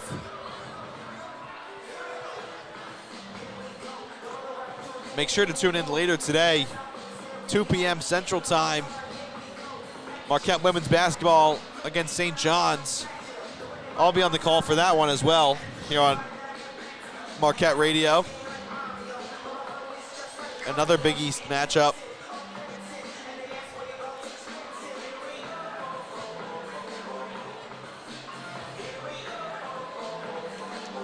And between these two live broadcasts, we have a pregame show that'll take place shortly after our broadcast of this game ends. So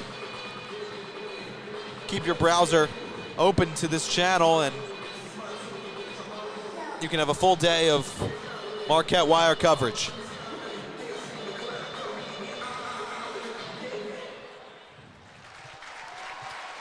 Marquette really being led by Marcus Howard right now. 18 points, 8 rebounds. Sam Hauser rather, has picked up his game. 12 points, 6 rebounds. Contributions from Ed Morrow have been really big here in this second half. He's gotten a couple open looks from under the basket. Sakar Anna's been finding him a lot. Yeah, like I said, with Howard, he has his 18 points, not shooting a great percentage, but that's why the rest of the team is starting to pick it up a little bit. You have Annam with 5, Joey Hauser with 5. Those smaller contributions from the rest of the team add up, and they all contribute to the team effort that it takes to win games. If you notice in these games where Marcus Howard has scored 45, and 53, they've all been really close games. It's not like he's just, bullying the other team and winning by 30. Those points have all been needed by Marcus Howard. So, but then, you'll have these games where he's still scoring points from the free throw line and through, finding easier shots, but there'll be the games where he's not shooting a great percentage and the other guys need to step up. And today is one of those days, and right now they're doing it, but they really need to keep doing that and shoot a little better percentage to keep this lead right now from Providence.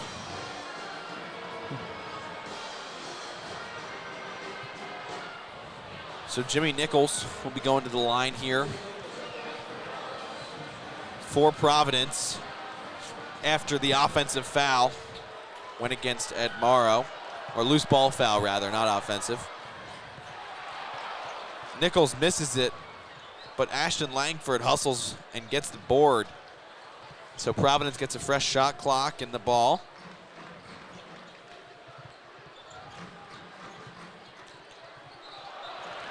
Double dribble on Nate Watson. Don't see that called too often. Yeah, I was just going to say, that's not something you see in the NCAA ranks very often, but regardless, Marquette gets the ball.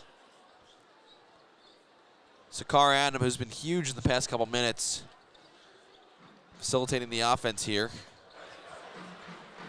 Morrow gets the ball. Backing down Watson, spins, tried to go up right-handed on the left side, not a great decision. And Nate Watson establishes position, gets the bucket. Great sequence there from Watson. Perfect defense, went straight up on Morrow, forced him to take a very bad shot, and then just hustles down the court, gets in great position, easy shot. That's what they need their big man to do.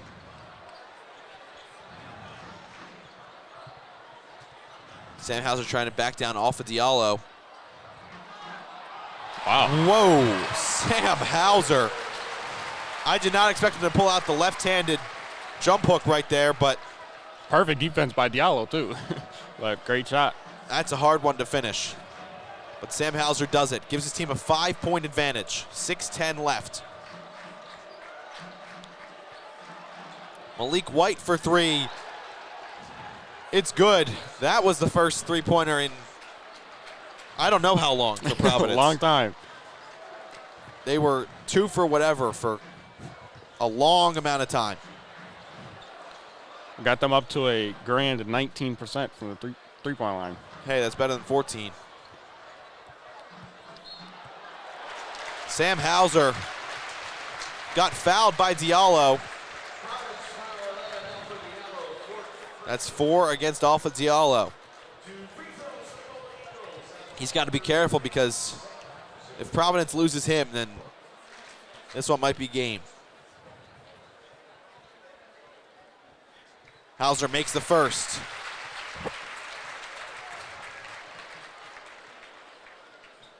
Three-point game now. Sam Hauser, 15 points, 6 rebounds, now 16 points as he makes the second. But he's been really crucial for this team in the second half.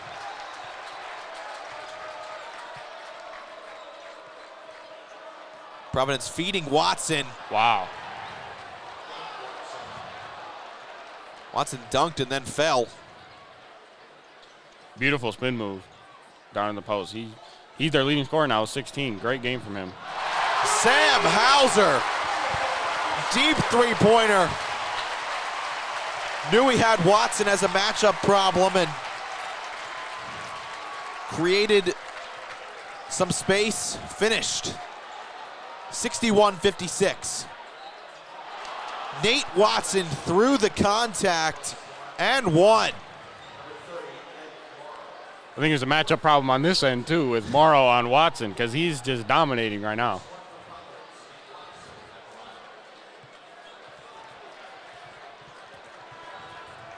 Now Theo John going to come back into the game. That's 4 fouls against Morrow and Theo John, so they both need to be pretty careful. Watson makes the free throw, 2-point game. You know, as I suspected in the start of the second half, this has been a lot different half than the first one. And I feel like a lot of games here in the, at Marquette and through the Big East, you know, you take the first half to kind of feel the other team, feel how the game's going, the flow of the game. And then the second half, you just go with what works. And both teams are doing that right now. That's Providence had a little lead at half, that went away, but now both teams have just played pretty even here in the second half, and it's been a lot more fun to watch. Marcus Howard mid-range gets his team up 4. 63-59. 4 minutes, 20 seconds left.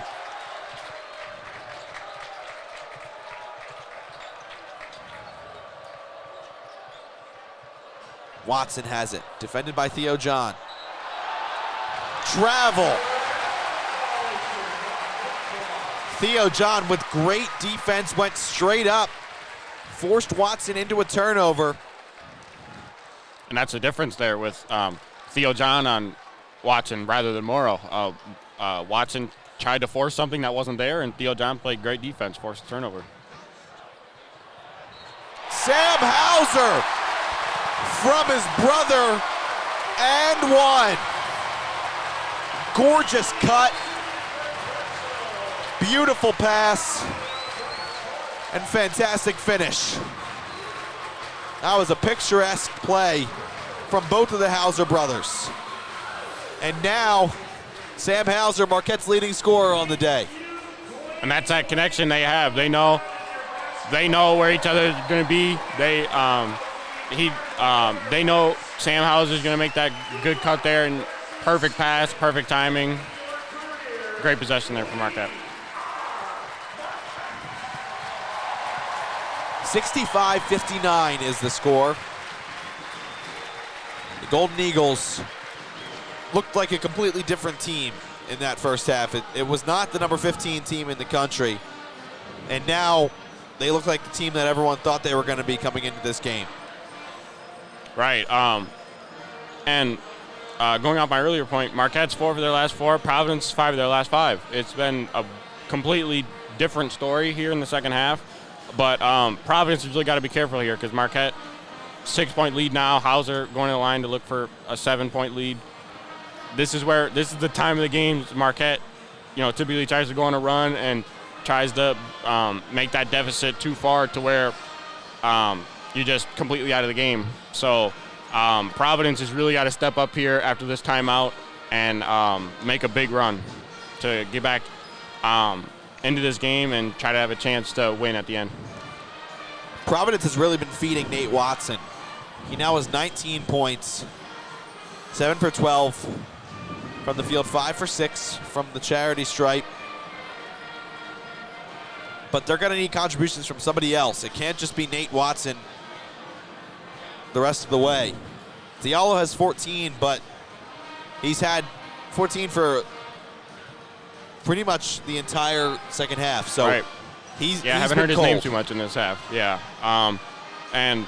Especially with Theo John back in, I think that's why Wochum was motivated to put Theo back in, was Nate Watson's nice little run there. But Providence, they haven't shot great from 3 today, but 4 minutes left here. Coming down the stretch, they might be forced to take a few threes here, and honestly, I don't know who's going to take those, and that's the problem Providence faces here, but we'll have to see. I would say that Ashton Langford is the one that's likely to shoot it. He's shot the most three-pointers out of the guys on the floor, but he's also 0 for 3. Right. So he's the most willing to shoot, but is he going to make them is the question. They don't really have a dead-eye three-point shooter or even any reliable three-point shooters. Right. I mean, they're just going to have to find I don't think right now they're going to try to force up threes, but eventually I think they're going to get to a point where they're just going to have to, run a play and try to create something, try to create a wide open opportunity for multiple players on their team. I mean, Ashton Langford, Diallo, if Duke were to enter the game, those guys can make threes. They're just not doing it today. So it'll be interesting to see how they handle this late game situation offensively. Hauser makes the free throw, so it's a 7-point game. Watson misses it. Theo John and Sam Hauser fighting with each other. Watson picks up the ball after Marquette dropped it, and he finishes. That's just a miscommunication.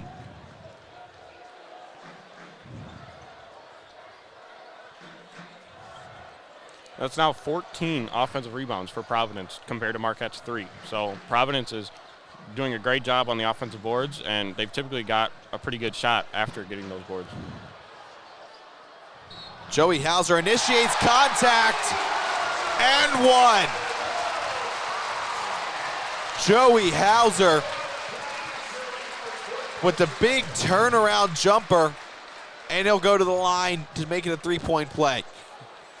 Yeah, poor defense there from Ashton Langford. He just completely fell for the pump fake, went right into him. Good play by Joey Hauser, though. Smart, high IQ play, and a good finish.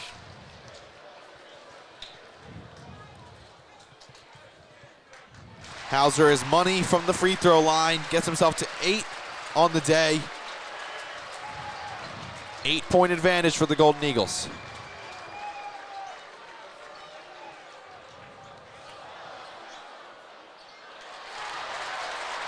Three-pointer is missed. And Howard corrals the board. Marcus Howard nearing a double-double. His 9th rebound right there.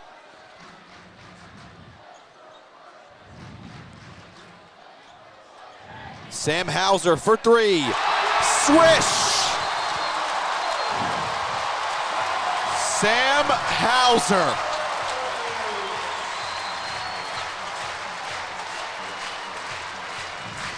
They call him Big Smooth, and he's showing us why. Big shot there. Gets the lead to double digits. Providence can't do much on the offensive end right now. Big run for Marquette here, led by the Hauser brothers. Sam Hauser, 25 points. Game high. Marcus Howard hasn't had to score in a while because of the clutch ability of Sam Hauser, bringing his team's advantage up to 11. 6-0 Marquette run in the last 30 seconds.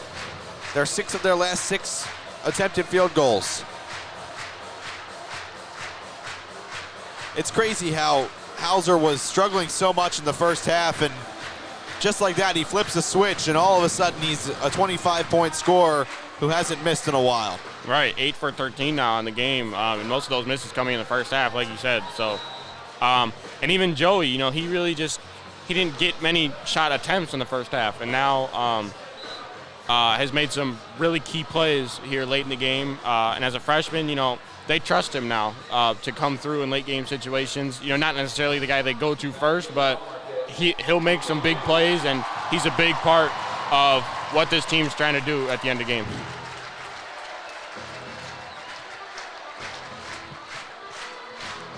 (72-61), 2:35 left.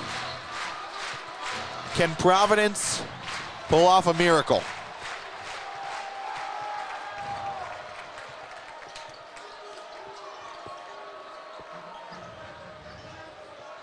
Malik White gives it to Diallo. Diallo, a nice bucket over Hauser.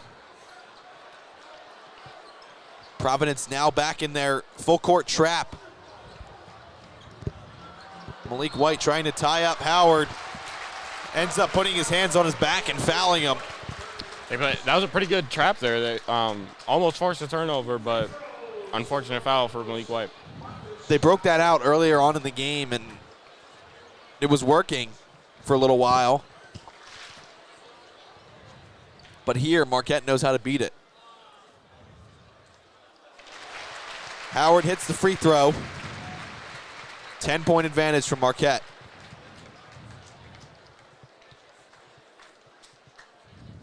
Second one is also good. So Howard now with 22. Ashton Langford drives and kicks. Jackson for three. It's good. Isaiah Jackson knocks one down. And all of a sudden, it's a single-digit game again. Yeah, no reason to count out Providence just yet.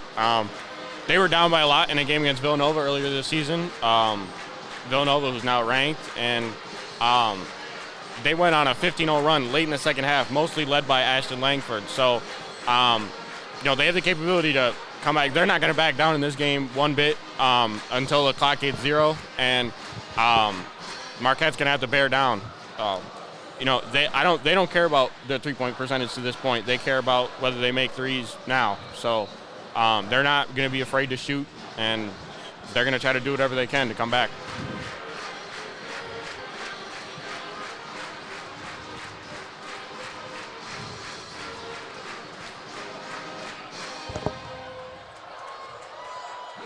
So Providence once again breaking out their full court press. This time it looks more like a man than the zone that they were in prior. Wow, Marquette beats that easily. Great passing from the Golden Eagles.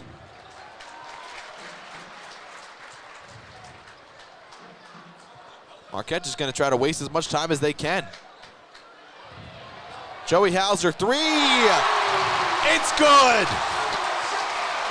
Joey Hauser gives his team the 11-point advantage.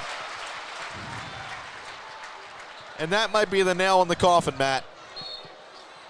Yeah, they did a great job passing there. That was a pretty aggressive press there by Providence, and just beautiful passing all around, all 5 players involved. Somehow Providence just let Joey Hauser get wide open from the corner. That's just the shot that Marquette wanted right there. Foul against Joey Hauser. That's his third. So White shooting. Misses the first.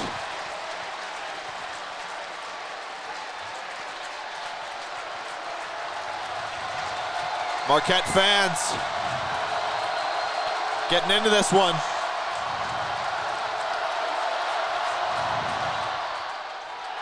Misses the second one as well. And Matt, you know what that means. Everyone in attendance gets free Shake Shack. Shake Shack. That's the loudest the Fiserv Forum has been all day. And it's for Shake Shack.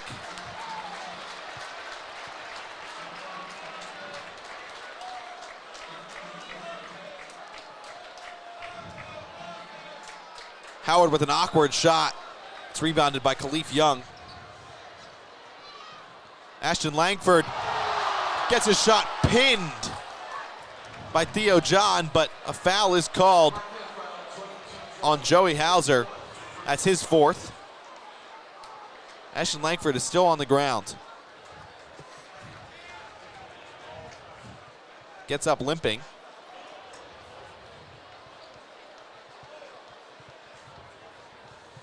It looks like it's going to be a loose ball foul against Joey Hauser, not a foul on the shot. So Isaiah Jackson is shooting, not Ashton Langford.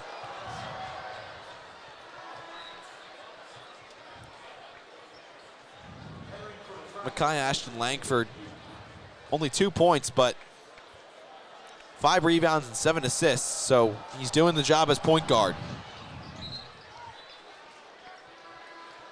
Diallo and Nichols come back in. And you see Duke coming back into the game. We haven't heard his name much, but I think they're bringing him in to try to, pull a couple threes here. He's one of the better shooters on the team, although it's not a great shooting team as we've seen today. But he hasn't been in the game much today, but I could definitely see them trying to get him some open looks.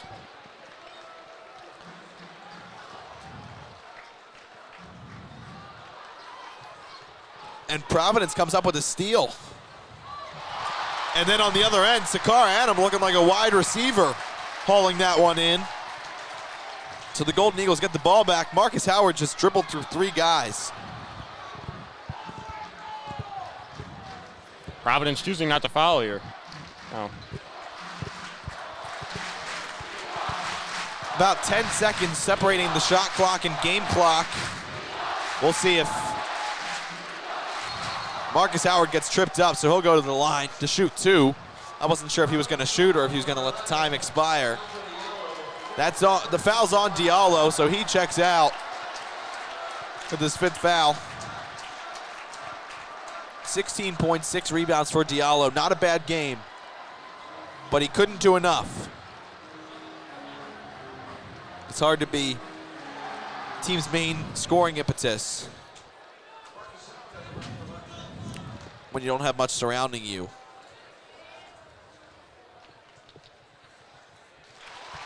Howard makes the first.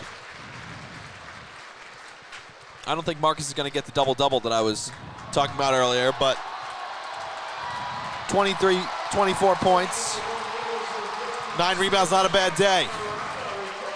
Cam Murata checks into the game in place of Sam Hauser, senior walk-on. Nice to see him get some time. Howard makes the second. Ashton Langford going to try to get his team some points here. Monroe hits the top of the backboard on his 3. It hit off the rim and hit the shot clock, so. That's pretty symbolic of Providence's 3-point shooting today. Kind of symbolic of the entire second half. Chartouni brings the ball up. Just going to let the clock expire. 3, 2, 1. And the Marquette Golden Eagles pick up a 79-68 victory over the Providence Friars here at Fiserv Forum. Undefeated at home are the Golden Eagles. Matt, an overall ugly performance in that first half, and then Marquette really picked it up in the second half. What did you see differently that led to this big W? Yeah, I think they just they found a bit of a rhythm. They just in the first half, they would make a shot here and there, but had some ugly possessions in between. Couldn't really find anything. But in the second half, you make a few shots in a row, you get a couple stops, and that's what leads to winning by 11 points. And coming back from a halftime deficit, it just it shows that Marquette, came through when they needed to, and they felt through the game and found what was working. So impressive second half performance by Marquette. So that'll do it for Matt and I here on this broadcast of Marquette men's basketball. Make sure to stay tuned here on Marquette Radio. We have a pregame show coming up for women's basketball. And then after the pregame show, Maddie Adams and I will have the call of Marquette versus St. John's women's basketball, the Big East bout at the Al McGuire Center. Tips off at 2 p.m. Central Time, so make sure to stay tuned. Our final here from Fiserv Forum, 79-68 in favor of Marquette. Thank you everyone for tuning in, and hope to hear you later.